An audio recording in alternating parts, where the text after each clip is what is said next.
میں نے اس کے گھر رشتہ بھجوایا تھا مگر اس کے باپ نے انکار کر دیا۔ شیرو، انہوں نے انکار کیوں کر دیا؟ راجو، وہ بولے ایک تو گاؤں میں رشتہ نہیں کریں گے، دوسرا میں کرتا ہی کیا ہوں، نہ میرے پاس کام ہے نہ زمین، شہناز کے بنا میں نہیں رہ سکتا۔ شیرو، کچھ کرو نا، میں خود کو ختم کر لوں گا۔ شیرو، چپ کر، ماروں گا کان کے نیچے، کچھ سوچنے دے۔ میں کچھ دیر سوچتا رہا کہ راجو کی کس طرح مدد کروں کہ شہناز کا باپ مان جائے۔ یہ تو پیار میں مجنوں بن گیا ہے، کہیں سچ میں ہی کچھ کر نہ بیٹھے۔ شہناز کے باپ نے راجو میں کوئی کمی نہیں نکالی، مطلب راجو کے لیے وہ ہاں کر سکتے ہیں۔ ان کی صرف دو ہی شرائط ہیں، ایک گاؤں میں شادی نہیں کریں گے، دوسری راجو کے پاس نہ زمین ہے نہ کام۔ میرے دماغ میں ایک آئیڈیا آیا، شہناز کا باپ یہی چاہتے ہیں کہ شادی کے بعد ان کی بیٹی اس گاؤں کی بجائے کہیں اور جائے۔ راجو، تو کیا کہہ رہا ہے؟ اب میں گاؤں چھوڑ دوں کیا؟ یار، اس کی ضرورت نہیں ہے، تم کام کرنے کے لیے شہر تو جا سکتے ہو نا، وہیں پر رہ لینا، اس طرح دونوں شرائط پوری ہو جائیں گی، تجھے کام بھی مل جائے گا اور شہناز بھی شادی کے بعد تیرے ساتھ، یعنی کہ گاؤں سے باہر رہے گی۔ راجو، مگر ایسا کیسے ہوگا؟ مجھے کوئی کام کہاں آتا ہے، کون دے گا مجھے کام؟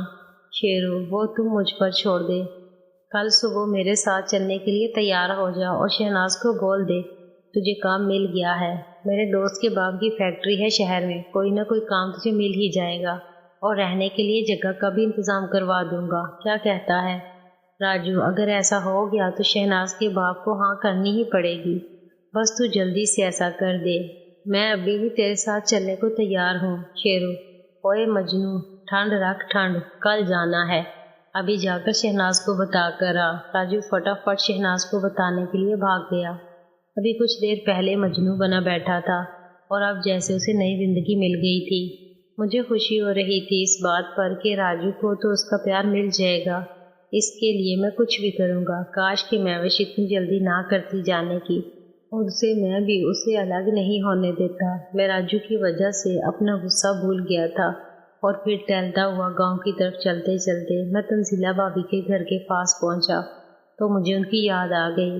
پچھلی بار غصے میں دکھی تھی، آج ان کی ناراضگی ہی دور کر دیتا ہوں، یہ سوچتے ہوئے میں نے ان کے گھر کی بیل بجا دی۔ دروازہ تنزیلہ بھابی نے ہی کھولا۔ مجھے سامنے کھڑا دیکھ کر وہ حیران ہو گئی۔ میں بنا پوچھے تنزیلہ بھابی کو سائڈ کی طرف کرتے ہوئے اندر چلا گیا۔ تنزیلہ بھابی نے دروازہ بند کر دیا۔ تنزیلہ بھابی، آپ کیوں آئے ہو؟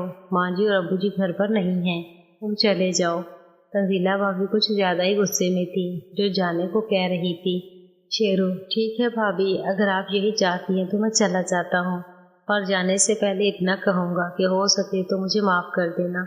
میں جانتا ہوں میں نے آپ کا دل دکھایا ہے، بس اتنا کہوں گا کہ حالات بھی کچھ ایسے بنے ہوئے تھے کہ اپنی زندگی میں ہی الجھا رہا، اور اب بھی ہفتے میں ایک دن کے لیے ہی گھر آنا ہوتا ہے۔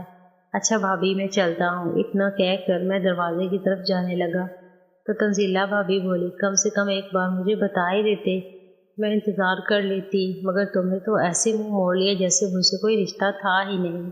کوئی ایسے کرتا ہے کیا؟ میں تو تمہیں اپنا سمجھنے لگی تھی، مگر تم نے مجھے اپنا نہیں سمجھا، ورنہ ایسا نہیں کرتے۔ اپنے شوہر کا انتظار بھی تو میں کرتی ہوں نا سال بھر، تم ایک بار کہہ دیتی تو میں انتظار کر لیتی، اور تم نے ایسا کر کے دل توڑ دیا، اور اب بھی مجھے بنا منائے واپس چل دیے۔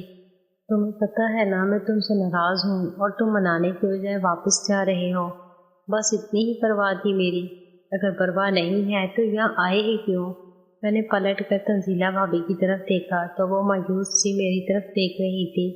میں نے آگے بڑھ کر ان کو گلے لگا لیا، اور وہ اس طرح میرے گلے لگی جیسے برسوں بعد اپنے معشوق سے ملی ہو۔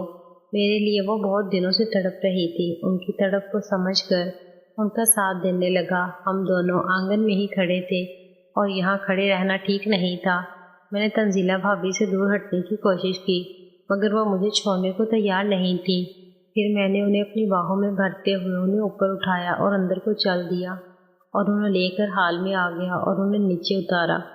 تنزیلہ بھابی، یہاں کیوں لے آئے؟ چلو میرے کمرے میں۔ شیرو، آنٹی انکل کبھی بھی آ سکتے ہیں۔ تنزیلہ بھابی، مجھے کچھ نہیں پتا، میں کتنا تڑپ رہی ہوں یہ صرف میں ہی جانتی ہوں، جلدی سے ایک بار میری تڑپ کو ختم کر دو۔ بھابی میری کوئی بات سننے کو راضی ہی نہیں تھی۔ وہ مجھے کھینچتے ہوئے اپنے بیڈ روم میں لے گئی